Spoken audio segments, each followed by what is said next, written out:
আপনারা জানেন ইব্রাহিম বড় হইয়া দেখে তার বাপ বড় হচ্ছেন তো ইব্রাহিম ইসলাম বাপ মূর্তি বানায়। কি বানায়? মাটি দিয়া পুড়াইয়া মূর্তি বানায়। তো ইব্রাহিম একদিন জিজ্ঞাসেন, আব্বা এটা কি করেন? খুদা বানাইতেছে। খুদা খুদা বানানো যায়? কই তো বানাইতেছি। কেন? বাজারে বিক্রি করার জন্য। করে আল্লাহ, খুদাও বাজারে বিক্রি হয়? হ্যাঁ বিক্রি হবে আমাদের খুদা। ইব্রাহিম ইসলাম তো চিন্তায় পড়ে গেলেন, খুদা যদি বিক্রি হয়ে যায় কিনবো কে? খুদাও দেখি বেচা কিনা। নওয়াজুবিল্লাহ বললেন না? আজর বলছে, বাবা তুমি তো বড় হয়েছ, তুমি এই খুদাগুলারে বাজারে নিয়ে বিক্রি করো। আব্বা আমি কি বাজারে বিক্রি করতে পারি? নিয়ে যাও। ইব্রাহিম কিন্তু দিলের ভিতরে তামান্না, আমি আল্লাহকে পেতে চাই। টুকরি তো চিনেন, টুকরি বলেন আপনারা? কি বলেন? যেটাই বলে কি বলে টুকরি। এক টুকরি মূর্তি নিচে মাথায় বাজারে বিক্রি করার জন্য যাইতেছে। রাস্তায় গিয়া মূর্তিগুলারে নামাইছে মাথা থেকে, নামাই একটা নদীর পাড়ে গেছে, নদী থেকে চুবাইতেছে, পানিতে ডুবাইতেছে আর তুলতেছে। তুমি খুদা, তুমি একটু দেখো কেমন লাগে। পানিতে ডুবাইতেছে আর তুলতেছে। আচ্ছা কোন তো মাটির খুদা বারবার পানিতে দিলে কি হাত পা থাকে? কোনটার হাত ভাঙছে, কোনটার পা ভাঙছে, কোনটার নাক নাই, কোনটার নাকের সেন্টার নাই, কোনটার দেড়বেটারি হয়ে গেছে। মানে অবস্থা একবারে খারাপ। সবগুলারে আবার টুকরিতে উঠাইয়া বাজারে নিয়ে গেছে বিক্রি করার জন্য। পাবলিক এই পাগল, এগুলা কি কেউ কিনবে? কিনবে না কেন? ওইটা মাথা নাই, হাত নাই, পাও নাই, এগুলার নিয়ে কোন লাভ? আমি কি করবো? এরা খালি মারামারি করে, এরা বড় খারাপ খুদা। পাবলিক কই কি একটাও মূর্তি বিক্রি হয়নি, সবগুলার আবার মাথায় নিচ্ছে। বাবার কাছে এসে কান্দতেছে, আব্বা আব্বা কই কান্দোস কেন? কই কান্দিব না মানি, এই যে মূর্তিগুলো আমার মাথায় দিচ্ছ, হে কয় আমি বড়, ও কয় আমি বড়, হে কয় আমি বড়, আমার মাথার উপরে মারামারি শুরু করে দিছে। এ কয় আমি বড়, ও কয় আমি বড়। আমি চিন্তা করলাম, বাপ এরা যে বড় বড়কে মারামারি লাগাইছে, বাবা আমি নিচে ছাইড়া দিছি, এরা মায়ের করে একটার হাত ভাঙছে, একটার পা ভাঙছে, এটার মাথা ফাটাইছে। বাবা কয় এগুলা কি মারামারি জানে? হাত পা কি আর ভাঙতে পারে? এরা তো কথাই বলতে পারে না, এদের তো জীবন নাই, এরা কেমনে মারামারি করলো? ইব্রাহিম বলছেন, আব্বা জান শোনো, যেই মূর্তি মারামারি করতে পারে না, যারা নিজেকে নিজে রক্ষা করতে পারে না, তারা আমার খোদা হতে পারে না। এগুলো সবগুলো শয়তান। ঠিক কিনা বলেন? আজর করে বাবা, এটা দিকে আমার ঘরে, এটা তো আমার ঘরেই দেখতেছি। শেষ পর্যন্ত নমরুদের কাছে গিয়ে বলছে, আজর বাদশা যাবো না? কি হয়েছে? ও ইব্রাহিম তো কিছু বুঝে না, উল্টা পাল্টা করতেছে। তো কেন? হের রব নাকি সব, আপনারা রব মানতে চায় না, আমার কাছে নিয়ে আসো। তো ইব্রাহিম ইসলামকে নিয়ে যাওয়া হয়েছে নমরুদের কাছে। নমরুদ বলছে, শোনো ইব্রাহিম, তুমি আমাকে খোদা মানো না? আপনি তো আস্তা বেহুদা। মানে কি? তোর বাপ আমাকে খোদা মানে, তুমি মানো না কেন? কয় নমরুদ, তুমি যদি খোদা হইবে, তোমার নাকের সেন্টার ঠিক নাই কেন? তোমার পাও রেল লাইনের মতো ফাড়া ফাড়া কেন? আর তুমি এত কালো কেন? তুমি যদি আল্লাহ গোটা দুনিয়া এত সুন্দর করে বানাইছো, নিজেরে সুন্দর করে বানাইতে পারলো না? যে নিজেকে সুন্দর করে বানাতে পারে না, সে কেমনে খোদা হয়? তোমার খোদার পাওয়ার কি? আমার খোদা কাউকে ক্ষমা করে দেন, কাউকে হত্যা করতে পারে। নমরুদ দুইজন লোককে ধরে আনছে জেলখানা থেকে, আইনে একজনকে ছেড়ে দিছে, এই যে আমি ক্ষমা করে দিলাম, আরেকজনকে হত্যা করে ফেলেছে। তোমার রব হত্যা করতে পারে, আমিও পারি। তোমার রব মাফ করে দিতে পারে, আমিও পারি। নগদ বুঝাইয়া দিল। ইব্রাহিম বলছেন থ্যাংক ইউ। কি বলছেন? মানে বললাম কি আমি, তাদের ভাষা কি ছিল? থ্যাংক ইউ, খুব চমৎকার করেছেন আপনি, আমার আল্লাহর মতো একজনকে ক্ষমা করে দিয়েছেন, একজনকে ছেড়ে দিয়েছেন। নমরুদ, তুমি যদি আল্লাহ হও, আজকের সূর্য কিন্তু পশ্চিম দিকে উঠে দিবে। কি মনে করেন ট্যাবলেট কটা খাওয়া লাগবে? নমরুদ চিন্তা করতেছে, তা আবার কোন বিপদে পড়লাম? এখন তো মহাবিপদ, সূর্য তো আমার কথা শুনবে না। তোমাকে ছাড়াছাড়ি নাই, সূর্য আজকে উঠে এই ছাড়বা। নমরুদ কয়, আপনার একটু মিটিং আজকে মুলতবি, সবাই যান। ইব্রাহিম থাকো।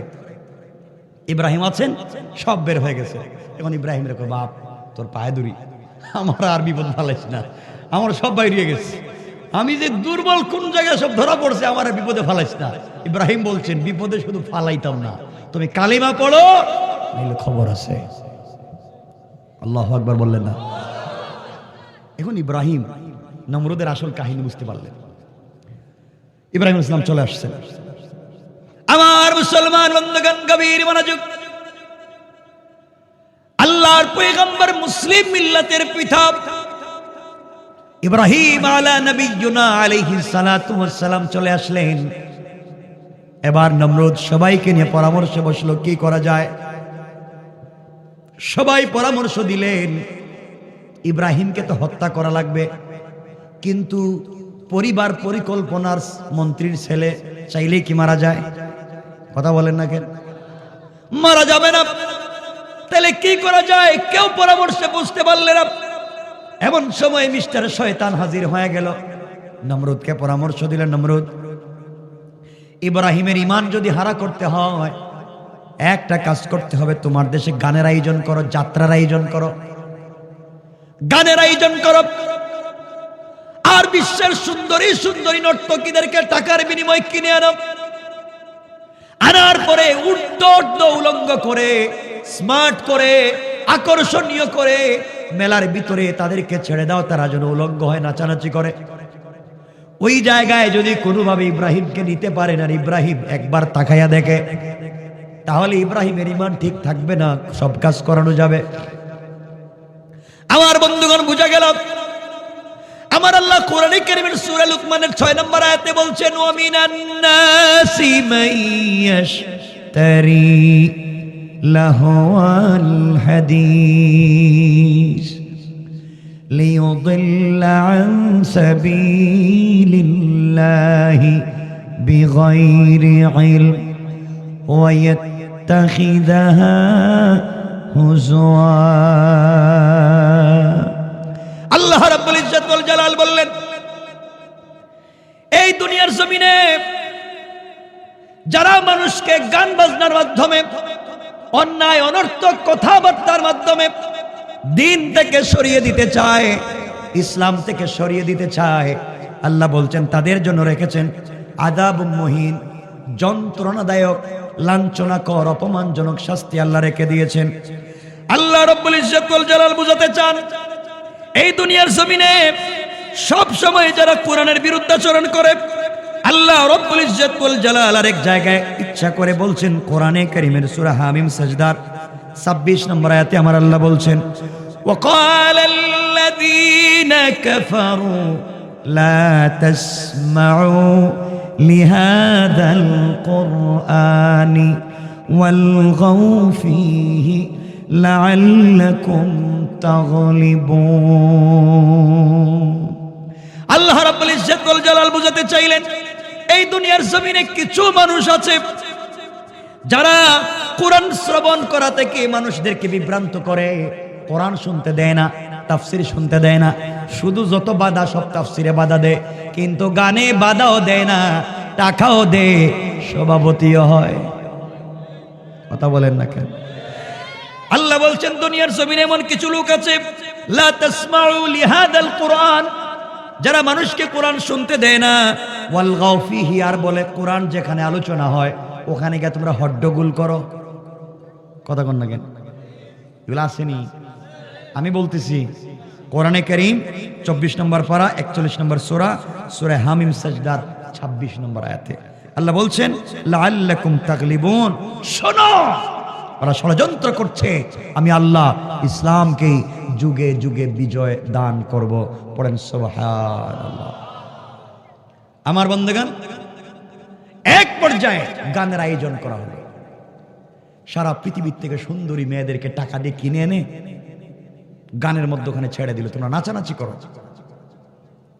নাচানাচি হচ্ছে, আনন্দ উল্লাস চলছে।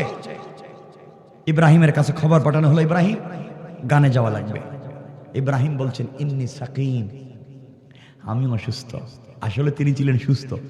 তো অসুস্থতা দুই প্রকার, একটা হলো শারীরিক, একটা হলো মানসিক বা আত্মিক। ইব্রাহিম বুঝাতে চাচ্ছেন ইন্নী সাকিম, আমি শারীরিক সুস্থ, কিন্তু মানসিক এবং আর্থিকভাবে সুস্থ না ওদের চিন্তায়। ঠিক কিনা বলেন?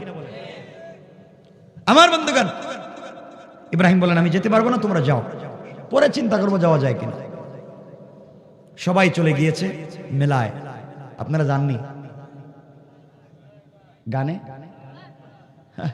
এরা দেখতেছি ওলিয়া উলিয়া পর্যায়ে বুঝে গেছে, সব ওলিয়া উলিয়া বুজুর্গ হয়ে গেছে, গানে জানে। আমার বন্ধুগণ যাইও না, বহুতে তো টুপি কুইলে বসে যায়, পাঞ্জাবি কুইলে কোমরে বাঁধতে ফেলায় নাকি, ঠিক কিনা? এগুলো তো ঠিক বুঝলেন কেমনে? আমার বন্ধুগণ যাক, সংক্ষেপ করে দিই। সবাই চলে গেছে, গান চলতেছে, নর্তকী নাচানাচি। নমরুদের তো টেনশন, ইব্রাহিম আসে না কেন, ইব্রাহিম আসে না কেন, যার জন্য এত টাকা খরচ করে আয়োজন করলাম, ইব্রাহিম কই? সবাই ইব্রাহিমের অপেক্ষা আছে। ইব্রাহিম দেখলেন দেশের সব মানুষ গানে চলে গেছে গা, ঠাকুর ঘরে, দেবতার ঘরে হাজির হইলেন। দরজা খুললেন, ভিতরে ঢুকে দেখেন লাত, মানাত, হুবল, উজ্জা সবগুলা বসে রয়েছে। মানে দেবতার নাম বলতেছি, এক একটা এক এক কাজ করে। কোনোটা ভালোবাসা আনে, কোনোটা খাবার দেয়, এমনই না? মূর্তির এক একটার একটা কাজ না, এগুলাই তারা এক একটা এক একভাবে রাখছে। লাত, মানাত, হুবল, উজ্জা লাইন ধরে রাখছে। গিয়া দেখলেন বড় দেবতা যেটা, 12টা হাত, মধ্যখানে বসে রয়েছে গুন্ডার মতো। কুড়াল তো চিনেন, গাছ কাটার কুড়াল, কুড়াল হাতে নিচ্ছে। সুবহানাল্লাহ বলবেন না? বলেন না সুবহানাল্লাহ? গাছ কাটার কুড়াল হাতে নিয়ে একটা একটারে হাত পা কাটা শুরু করছে। কোনোটার পা ভাঙছে, কোনোটার হাত ভাঙছে, কোনোটার গলা ভাঙছে, কোনোটার নাক ভাঙছে, সব ভেঙে ফালাইয়া বড় যেটা তার গলার মধ্যে কুড়ালটা রাইকা বাসায় চলে গেছে। সুবহানাল্লাহ বললেন না? বড় যেটা এটার কান্দে কুড়াল রাইকা চলে গেছে। আমার বন্ধুগণ দীর্ঘ কয়েক মাস পরে মেলা শেষ হলো। মেলা শেষ হওয়ার পরে সবাই যখন বাড়িতে হাজির, ইব্রাহিমকে নেওয়া গেল না, বহুত আনন্দ উল্লাস হলো। দেবতার ঘরে ঢুকছে নমরুদ সাহেব, ঢুকে দেখে কোনোটার হাত নাই, কোনোটার পাও নাই। একই অবস্থা, এটা মানলো কেমনে? আবার বড়টার কান্দের ভিতরে দেখা যায় কুড়াল। কে কাজ করলো? সবাই সিদ্ধান্ত নিল, আমরা তো সবাই মেলায় ছিলাম, মেলায় শুধু ইব্রাহিম যায় নাই, এগুলা ইব্রাহিমের কাজ। ইব্রাহিমকে ডাকা হলো, ইব্রাহিম হাজির হয়ে গেলেন। নমরুদ বলছে এগুলা কে করছে? তিনি ঢুকলেন, আহারে আফসোস করতে লাগলেন, আহারে কে কাজটা করলো? হাত ভাঙছে, পাও ভাঙছে, গলা কাটছে, এই কাজটা কে করলো? হঠাৎ করে দেখলেন বড়টার গলায় কুড়াল। নমরুদকে ডাইকা বললেন, আঙ্কেল এদিকে আন, এটা তো বড় ক্ষুধা মারছে দেখতেছি। কেমনে বুঝলে? কয় দেন কুড়ালের কান্দে এখন আছে, সব কুড়ালে ভাঙছে আর তার কান্দে কুড়াল রাখছে। নমরুদ কয়, আঙ্কেল রে, ও ইব্রাহিম আমাদের ক্ষুধা মারতে পারে না, কুত্তা প্রস্রাব করলে সরাইতে পারে না, ঠিক কিনা? আমাদের ক্ষুধাগুলা তো কিচ্ছু করতে পারে না, তার সামনে দুধ দিছি, কলা দিছি, মিষ্টি দিছি, সব কুত্তা খায়, হ্যাঁ খাইতে পারে না। কথা বলেন না কেন? আর মিথ্যা বললে বলবেন মিথ্যা। হে কিচ্ছু খাইতে পারে না, আবার তুমি বলতেছো মারামারি করছে। এরা তো মারামারি করবে কেমনে? এরা তো নিজেরাই নিজের কিছুই ঠিক রাখতে পারে না, পাছা দিয়ে বাঁশ ঢুকিয়ে রাখছে। সবগুলার পিছন দিয়ে বাঁশ আছে, নাই মনে হয়? সমস্যা নাই বলতেছো, তোমার নিয়ে আসে রাইকা দিম এখন। আর কিছু বলবেন না, রাইকা দিম ভাই। সালাম সালাম ভাল লাগে না? কদ্দুর শুনবেন? আর নামাজকে পড়বো ফজরে। শুনেন, মাশাআল্লাহ সবাই বসে আছেন ভালো, তবে আমি শেষ করে দিচ্ছি, লম্বা করব না। আমার বন্ধুগণ, ইব্রাহিম বললেন নমরুদ রে, এত এত এত এত বুঝানোর পরে বুঝলে না? এখন যদি বলতেছিস তোমার খোদাগুলা এগুলা করে নাই, তারা নিজেরাই নড়াচড়া করতে পারে না, তাহলে যারা নিজেরা নিজের ভাগ্য পরিবর্তন করতে পারে না, কুত্তার প্রস্রাব থেকে নিজেকে বাঁচাতে পারে না, তারা তোমার আমার ভাগ্য গড়ে দিতে পারে না, ঠিক কিনা বলেন? নমরুদ দেখছে ওরা তো বাঁচাইয়া রাখলে মহা বিপদ রে, যত দিন যাইতেছে তো শক্ত হইতেছে। আগুন জ্বালাও, কারো কথা শোনা যাবে না। আগুন জ্বালানো হইল, লম্বা ইতিহাস। আগুন জ্বালাইয়া 40 কিলোমিটার কয়েক মাসে আগুন জ্বালাইছে। 40 কিলোমিটারের ভিতরে কেউ গেলে আগুনে জ্বলে যায়, এত আগুন, কি পাওয়ারফুল আগুন। এখন চরকি লাগাইছে, চরকি চড়ক গাছ, ইব্রাহিমকে আগুনে ফেলাইবে, কিন্তু ছাড়বো কে? নমরুদ বলতেছে, আজর ছেলে তোমার, তুমি আগুনে ফেলাইবে। দেখতেছেন বাবা নিজে নিজের ছেলেকে আগুনে ফেলাচ্ছে। আল্লাহ বলছেন, ইব্রাহিম বাদ দেও না বাবার কথা, তোমার আগুনে ফেলাইতেছে, টেনশন করার কিছু নাই, আমি রব তোমার অভিভাবক। আমার আলোচনা যেটা আজকে বোঝাতে চাইছিলাম, যে আমাদের সকল কাজে অভিভাবক কে, এই জায়গায় আসতেছে। তোমার রব তোমার অভিভাবক, তুমি সকল কাজে আনুগত্য প্রকাশ করো, তোমাকে আগুনে ফেলানো হবে, আনুগত্য প্রকাশ করে আগুনিতে যাও, কথা দিলাম আমি তোমাকে বাঁচাবো। ইব্রাহিম আলাইহিস সালামকে নমরুদ আগুনে ফেলে দিলাম, উলঙ্গ করে অগ্নিকুণ্ডলিতে ফেলে দেওয়া হলো। ফেরেশতারা কান্না করতে লাগলেন, আল্লাহ তাআলা যাকে আপনি খালিল বানিয়েছেন, ইব্রাহিম খালিলুল্লাহ, খালিল বানিয়েছেন, তাকে আপনি এত কষ্ট দিতে যাচ্ছেন কেন? ফেরেশতারা হাজির হলেন, কেউ বলছেন ইব্রাহিম বলো পানি দেই, বৃষ্টি দেই, ইব্রাহিম বলছেন না, কেউ বলছেন নমরুদকে ধ্বংস করে দেই না। ইব্রাহিম ডাক দিয়ে বলেন, শোনো, যে আল্লাহর প্রেমে পাগল হয়ে তার তাওহীদ প্রতিষ্ঠা করবার জন্য আগুনি কুণ্ডলিতে নিক্ষিপ্ত হলাম, তোমরা দেখতেছো আমার রব কি আমারে দেখে না? যার জন্য তো কষ্ট করি সেই রব কি আমাকে দেখে না? আমার বিশ্বাস আমার রব আমারে দেখতেছে। আগুনে জ্বালাইয়া যদি রব শান্তি পায় আমার কোনো আপত্তি নাই। আল্লাহর রহমতের সাগরে জোশ উঠে গেল। জিবরাইলকে বলছেন, জিবরাইল যাও জান্নাতুল ফিরদাউস থেকে স্পেশাল পোশাক এনে আমার ইব্রাহিমকে দাও, আগুনিতে পড়ার আগে আগে দাও। আল্লাহু আকবার বলে। ছিল দুনিয়ার ছেঁড়া কাপড়, কারণ আল্লাহ দিয়েছেন জান্নাতের স্পেশাল কাপড়। ইব্রাহিম পড়লেন, অগ্নিকুণ্ডলিতে পৌঁছে গেলেন। ইব্রাহিম আলাইহিস সালামের কথা আল্লাহ স্মরণ করে বলছেন, আগুন রে কুলনা ইয়া নারু কুনি বারদাও ওয়া সালামান আলা ইব্রাহিম। আগুন আমার ইব্রাহিমের জন্য এয়ার কন্ডিশন হয়ে যাও, এয়ার কুলার হয়ে যাও, বেশি ঠান্ডা হয়ও না, ইব্রাহিমের কষ্ট হবে। যদি আল্লাহ বারদান বলে ও সালাম না বলতেন তাহলে বিপদ ছিল, পুরা ঠান্ডা হয়ে বরফ হয়ে যেত। আল্লাহ বলছেন, রে আগুন আমার ইব্রাহিমের জন্য এয়ার কন্ডিশন, এয়ার কুলার হয়ে যাও, বেশি গরম হওয়া যাবে না, বেশি ঠান্ডা থাকা যাবে না, যেন শান্তিতে থাকা যায়, এমন হয়ে গেছে। ইব্রাহিম একা একা। আল্লাহ বললেন, ইব্রাহিম একা একা থাকবে কেন? জিবরিল আমিনকে পাঠাইয়া দিলেন, জিবরাইল যাও, যতদিন আমার বন্ধু আগুনে থাকবে ততদিন তুমি আমার বন্ধুর সঙ্গে থাকবা, গল্প করবা, আর জান্নাতুল ফিরদাউসের কাঁচা কাঁচা ফল খাইবা। সুবহানাল্লাহ। আর আস্তে কোন কেমন? শয়তান আগুন দিয়ে জ্বালাইয়া মারতে চাইছে, আর আল্লাহ এখন ইব্রাহিম আগুনে পড়া ফিরি ফিরি জান্নাতের খাবার পাইতেছে। ঠিক না বলেন? ফিরি জান্নাতের খাবার, এখন জান্নাতের খাবার খাচ্ছে ইব্রাহিম আলাইহিস সালাম। এভাবে চলতে লাগলো। দীর্ঘদিন পরে আগুন শেষ হয়ে গেল। কি হয়ে গেল? শেষ। আগুন শেষ। নমরুদ বলছে, শোনো, ঢোল বাজাও, তবলা বেহালা সারিন্দা যা বাজাও, নর্তকীদেরকে নাও। ইব্রাহিমকে গিয়ে দেখবো ইব্রাহিম তো নাই, তার ছাইও নাই, হাড্ডিও নাই, সব শেষ। চলো।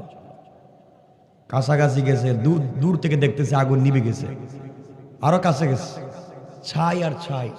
কিরে না, ইব্রাহিম নাই, শেষ, ছাইয়ের ভিতরে শেষ। ছাই সরাইতেছে, ওমা ছাইয়ের ভিতরে দেখা যায় স্পেশাল ঘর একটা মনে হয়। এরা আসসালামু আলাইকুম, আসসালামু আলাইকুম। ওমা আপনার এদিকে চান কেন? আমি তো এভাবে বলতেছি, আমার দিকে তাকান, আমি কারো সালাম দিছি নাকি?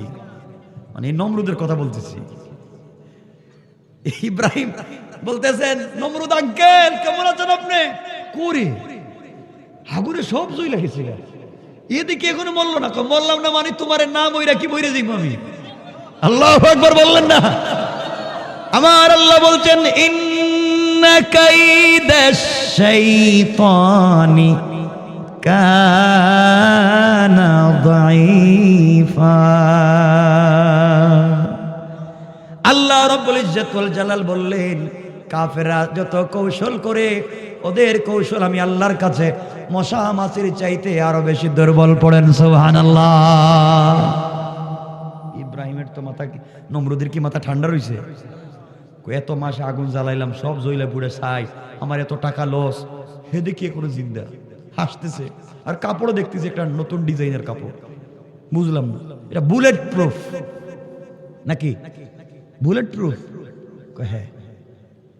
এটা কি প্রুফ? Fire proof. আগুন থেকে বাঁচাবার জন্য কাপড়ের বুলেট। এখানে কি বুলেট মারছে নাকি? কি এটা আগুন জ্বালাচ্ছে, এটা ফায়ার প্রুফ আল্লাহ দিয়েছেন। সুবহানাল্লাহ খান। পোশাক দিয়েছেন ফায়ার প্রুফ, পরো, আগুন লাগবে না। এবার নমরুদ কয়, ইব্রাহিম কি হইছে? তোর যে আল্লাহ তোর আগুন থেকে বাঁচাইছে, হে আল্লাহর সাথে ডাইরেক্ট যুদ্ধ। ইব্রাহিম কয়, থ্যাংক ইউ, বহুত দিন পরে লাইন খাইছেন। এটা তো আমি চাইতেছি আপনি যুদ্ধের ময়দানে আসেন। কয় যুদ্ধ?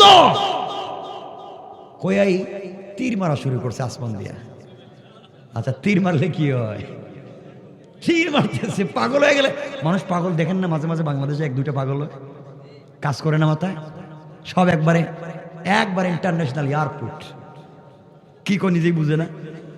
তো নমরুদ তো পাগল হয়ে গেছে, তীর মারতেছে। আল্লাহ বলছেন, ও ফেরেশতারা তীরগুলারে ধরো। ধরে কি করবো? কয়গুলো লাগাইয়া ওগুলার মধ্যে একটু মাছের মাথার রক্ত লাগাইয়া দাও। আল্লাহ কেন? দেও না। তীরগুলা লাগাইয়া সাইডে দিছে। নমরুদ কে দেখছস ইব্রাহিম? এই দেখ, তোর আল্লাহ মইরা গেছে। নাউজুবিল্লাহ বলেন। এই যে রক্ত তীরে। ইব্রাহিম কা, আরে পাগলা, তীর ঢুকলো আবার বাইরে ঢুকে নি। ঠিক কিনা বলেন? তীর ঢুকলে বাইরে হয় কেমনে? থাক, এখানে রাইকা দিলাম। লম্বা আলোচনা না, না না, আর লম্বা না। কর্তৃপক্ষের কথা রাইকা দিতে হবে, আলোচনা তো লম্বা, এই জন্য আর দরকার নাই। শুধু এতটুকুনি বইলা দিই আপনাদের, এখানে নমরুদ যে মরছে এদিকে আর যাওয়ার দরকার নেই। আপনাদেরকে শুধু এতটুকুন বইলা দিই, তীর গেছে উপর দিয়ে, রক্ত লাগাই আসছে। ইব্রাহিম বলতেছেন, কি রে, সত্যি তো দেখতেছি তীরে আবার রক্ত লাগলো কেমনি? এই রক্ত উপর দিয়ে ঘুরতে গেল। আল্লাহরে টেলিফোন দিছেন। কারে টেলিফোন? আর টেলিফোন দিতে নামাজ পড়তে হয়। নামাজ, টেলিফোন কোড নাম্বারই তো নামাজ। নামাজ টেলিফোন দিছে। আল্লাহ, ব্যাপার কি ইব্রাহিম? মাত্র আগুন থেকে বাইরে টেলিফোন করলে আবার কি হইলো? নমরুদের তীরে দেখা যায় রক্ত লাগছে। এটা কেমনে কি? আর এটা সিস্টেম করছি এই শয়তানের মাথা নষ্ট করার জন্য। আল্লাহ কি? ও হ্যাঁ তো বলছে, সেনাবাহিনী সাজাও। ইব্রাহিম সাজিয়ে দিয়েছে, নমরুদ সকল সেনাবাহিনীকে সাজিয়ে দিয়েছে। ইব্রাহিম আল্লাহর কাছে বলছেন, আল্লাহ তাআলা এখন কি করবো? আমাদের কোনো সেনাবাহিনী নাই, আমার কাছে তো কিছুই নাই। আল্লাহ বললেন, ইব্রাহিম টেনশন করেন, আমি বাহিনী পাঠাই দিয়েছি। পিছন দিকে তাকাও। ইব্রাহিম পিছন দিকে তাকায় দেখে কালো দুয়ার মতো দেখা যায়, কিছুই দেখা যায় না। আল্লাহ কি তো দুয়া দেখতেছে। আল্লাহ কো, দুয়া না, এটা মশা। কি কল? মশা দিয়ে কি তুইব? হেরা তীর দনু, আর তুই মশা? দিলাম তো, দেখো না মশা কি হয়। সুবহানাল্লাহ বললেন না? আল্লাহ দিলেন মশা। মশা বাহিনী পৌঁছে গিয়েছে। ইব্রাহিমকে নমরুদ বলতেছে, তোমার বাহিনী কই যাইতেছে? মশা। মশা আমার লোক যুদ্ধ করবো। আয়। মশা এখন কামড় শুরু করছে। ও মাই, ও বাবা, মানে যারে একবার কামড় দেয় হে আর বাঁচে না। কামড় দেওয়ার সাথে সাথে নাই, কামড়ানো শুরু করছে এক সাইড থেকে মশা। মনে করেন এই সাইড খায়া শেষ, যারাই কামড় দিয়ে সে পড়ে যায়। নমরুদ দেখলো, কিরে বাবা, এটা কেমন মশা, কামড় দিলেই বইরে যায়। নমরুদ কয়, আর এই মাঠে থাকার দরকার নেই, ভাগি। নমরুদ একটা উটের গুড়ার পিঠে সওয়ার হয়ে দিছে, দৌড় দৌড়। ইব্রাহিম কয়, নমরুদ যাইস না। কয়, বাপ, যে মশা দেখতেছি আমি জানবো চাই, দৌড়। নমরুদ বহুত দূরে চলে গেছে যুদ্ধের ময়দান থেকে। একটা মশা, ল্যাংড়া, পাও একটা নাই, ভাঙ্গা, যুদ্ধক্ষেত্রে আসতে পারে নাই। আচ্ছা, ভাঙ্গা পাও নিয়ে যুদ্ধ এসে লাভ আছে? হে রাস্তায় বৈশা রয়েছে, ল্যাংড়া পাও এনে বৈশা রয়েছে রাস্তায়। আর আল্লাহরে কইছে আল্লাহ আমার যুদ্ধে পাঠাইছে, আমার তো পাও নাই, আমি যাইতে পারলাম না। হঠাৎ মশা দেখে তার সামনে দিয়ে বড়টা যাইতেছে। আল্লাহ কি হইছে? আমার পাও নাই, আমার সামনে তো নমরুদ। আমি কি করবো? আমার একটু সুযোগ দেও না। কি করতে করে একটা কামড় দিই। আল্লাহ যা সুযোগ দিলাম যাবার লাগে কর। সুবহানাল্লাহ বললেন না? এই ল্যাংড়া মশা রাস্তায় ভাবে বসে রয়েছে, পজিশন ঠিক করছে। নমরুদ তো দৌড়াইতেছে, দৌড় যখন দিছে গুড়ার পেটে, মশা আস্তে করে নাক দিয়ে ঢুকে মাথায় চলে গেছে। কই গেছে? মাথায়।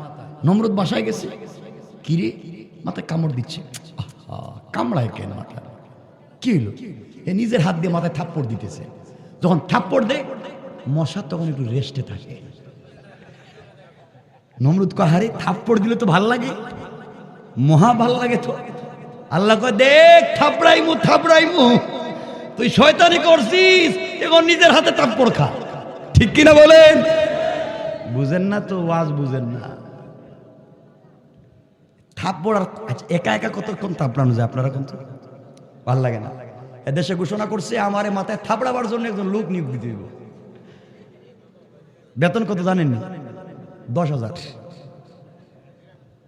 হ্যাঁ 10,000 টাকা থাপড়ানোর জন্য। এখন একজনে শুধু মাথায় থাপড়ায়, কতদিন থাপড়ায়? আচ্ছা কতক্ষণ থাপড়াইতে ভালো লাগে আপনারা কোন তো ভাই? এ বলতে স্যার এই এক চাকরি আর ভালো লাগে না, বেতন না বাড়ান নাইলে কিন্তু যাই মুগা। 15,000 দিলাম, এরপরে থাপড়া থাপ্পড় দিচ্ছে, বেতনও পাইছে। কিছুক্ষণ পরে একদিন চিন্তা করুন, দূর আর এভাবে থাপড়ায় লাভ নাই। স্যার অন্য জিনিস দিয়ে ট্রাই করে দেখবো না কি কেউ, দেখ কোন জিনিস দিয়ে। তখন লাঠি।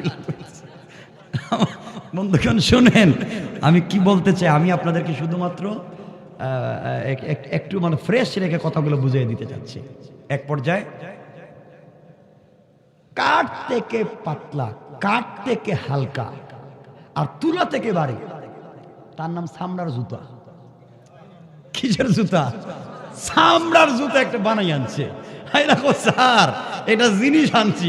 ও কি কয় চামড়ার জুতা? জুতা দিয়ে কি করবে? আপনার এখন জুতা দিয়ে থাপড়াইব না, আমি হাত দিয়ে না, এখন জুতা দিয়ে।